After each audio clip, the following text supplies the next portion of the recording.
Patuloy po na trending sa crypto Twitter or X ang debate kung alin ba ang mas maganda sa pagitan ni Bitcoin at ni XRP.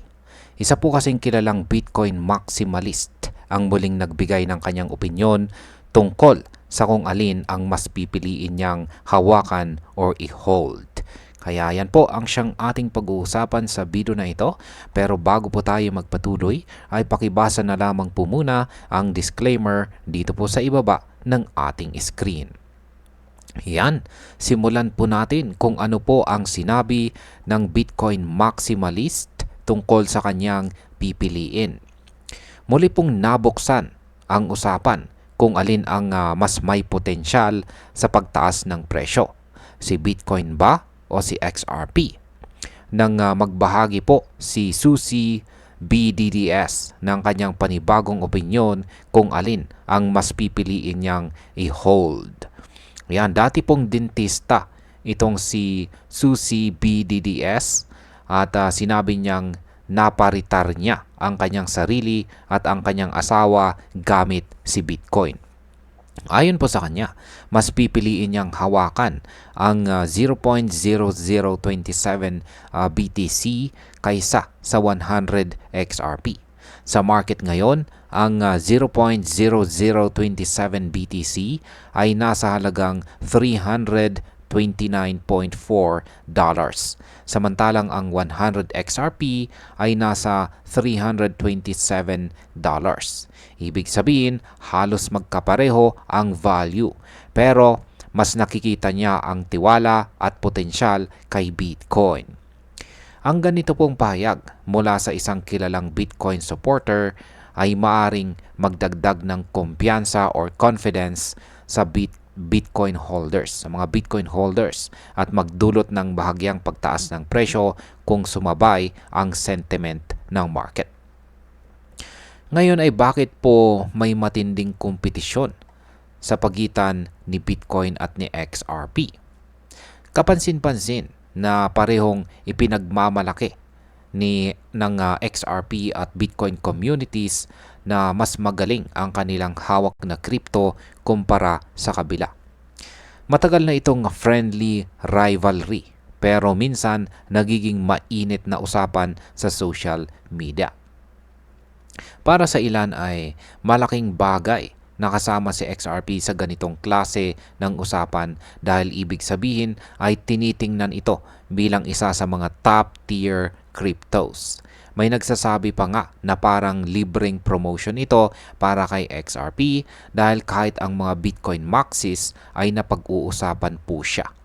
Ang pagbanggit kay XRP sa parehong sentence kasama si Bitcoin ay nakakapagbigay ng legitimacy at exposure na maaring mag-udyok ng interest mula sa mga bagong investors. Ano naman po ang mga negatibong komento ng ilang Bitcoin supporters kay XRP? Sa nakaraan, ilang kilalang Bitcoin supporters tulad ni na Da Vinci Jeremy, Robert Breedlove at Rahat Suni ang hayagang bumatikos kay XRP. Tinawag pa nila itong parang stablecoin. Ayon pa kay Jeremy, kapag hawak mo si XRP ay may panganib na ma-freeze ang iyong asset kahit kailan.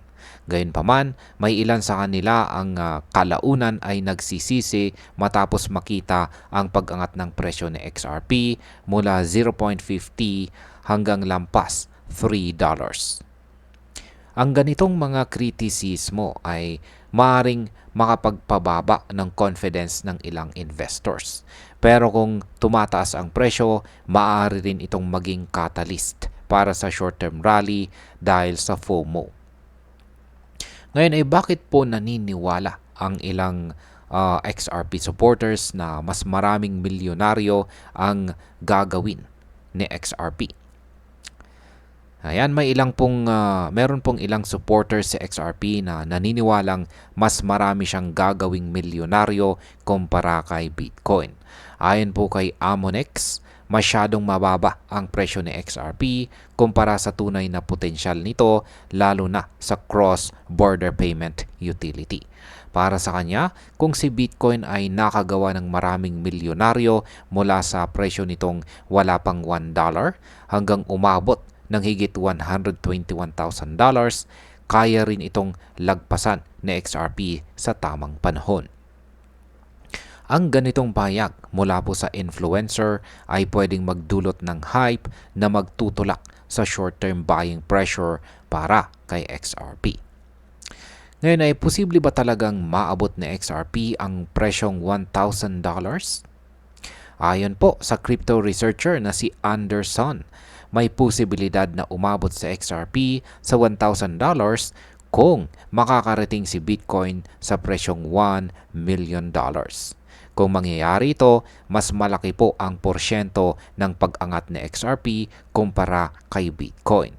Para kay Anderson ay mas maganda ang potential returns sa portfolio ng mga XRP holders kung ikukumpara sa mga BTC holders sa senaryong ito. Ngayon, ang projection na ito ay sobrang bullish para kay XRP at maaring magpasigla sa long-term investors lalo na sa mga naghahanap ng mataas na risk-to-reward ratio. Kumusta naman ang historical performance ng $300 investment sa parehong crypto? Kung titignan po natin ang kasaysayan, malaki ang naging kaibahan ng $300 investment kay XRP at Bitcoin. Noong August 2013, kung bumili ka ng $300 na halaga ni XRP sa presyong 0.0058, ngayon ay nasa $165,517 na ito. Samantalang kung si Bitcoin naman, sa presyo nitong $100 noon, ngayon ay nasa $360,000 na ito ngayon. Kaya yan. Noong August 2015 naman, kung $300 ang ininvest mo kay XRP sa presyong 0.0084, tataas ito sa $116,785. Kung si Bitcoin naman sa $284 noon, magiging $128,832 ito ngayon. Kaya ang ganitong historical data ay nagpapakita po na parehong may malaking potensyal ang dalawang crypto pero magkaiba ang bilis at antas ng kanilang paglago. Ano naman po ang naging resulta kung bumili ka noong November 2024? Kung noong November 2024 ka bumili ng $300 na halaga ng XRP sa presyo nitong 0.50, ngayon ay nasa 1,962 na ito. Kung si Bitcoin naman sa parehong panahon ay tataas lamang sa $532, ibig sabihin ay sa short-term performance ay mas malaki po ang inangat ni XRP kumpara kay Bitcoin. Maaring magbigay po ito ng signal sa traders na mas malakas sa XRP sa short-term momentum kumpara kay Bitcoin, lalo na kung suportado ito ng news at saka market sentiment. Sa kabuuan, malinaw na parehong may kanya-kanyang lakas sina Bitcoin at XRP. Si Bitcoin ay patunay na kayang magbigay ng matinding returns sa matagal na panahon at mas may established na reputasyon. Sa XRP naman ay may mas mababang entry price at potensyal na mas malaking porsyento ng pagtaas sa hinaharap. Kung titignan po natin sa short term, mas mabilis umakyat si XRP kamakailan. Pero si Bitcoin ay nananatiling safe bet para sa matagalang hawak or pag-hold. Depende po sa risk appetite ng isang investor kung alin ang mas pipiliin niyang i-hold. At ayan, hanggang dito na lamang po tayo sa video na ito mga ka-crypto. Marami pong salamat sa panonood. Ingat po tayo lagi at God bless po sa ating lahat.